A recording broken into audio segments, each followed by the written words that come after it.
Rajkot range IG Shri નિલેપરાય સાહેબની કડક સૂચના અને પોલીસ અધિક્ષક શ્રી જામનગરની માર્ગદર્શન અન્વયે જામનગર જિલ્લા વિસ્તારમાં નો ડ્રગ્સ કેમ્પેન જે ચલાવવામાં આવેલ છે તે અનુસંધાને અમારી દરેક ટીમોને જે નશાકારક પદાર્થો છે એના પરિવહન અને વેચાણમાં કડક કાર્યવાહી કરવા અર્થે સૂચના આપવામાં આવેલી હતી.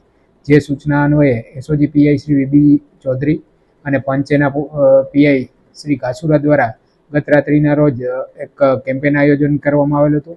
સદરુ કેમ્પેનના અનુસંધાને દરેક વાહન ચેકિંગ જે રાજકોટ જામનગર હાઈવે છે ત્યાં કરવામાં આવેલું હતું. સદરુ વાહન ચેકિંગ દરમિયાન જે બંનેની ટીમો છે સંયુક્ત ટીમોને એક માહિતી મળેલી કે રાજકોટથી જામનગર સફેદ ઇકો કારમાં એક શખ્સ છે એ નશાકારક પદાર્થ માદક જથ્થો લઈને આવે છે.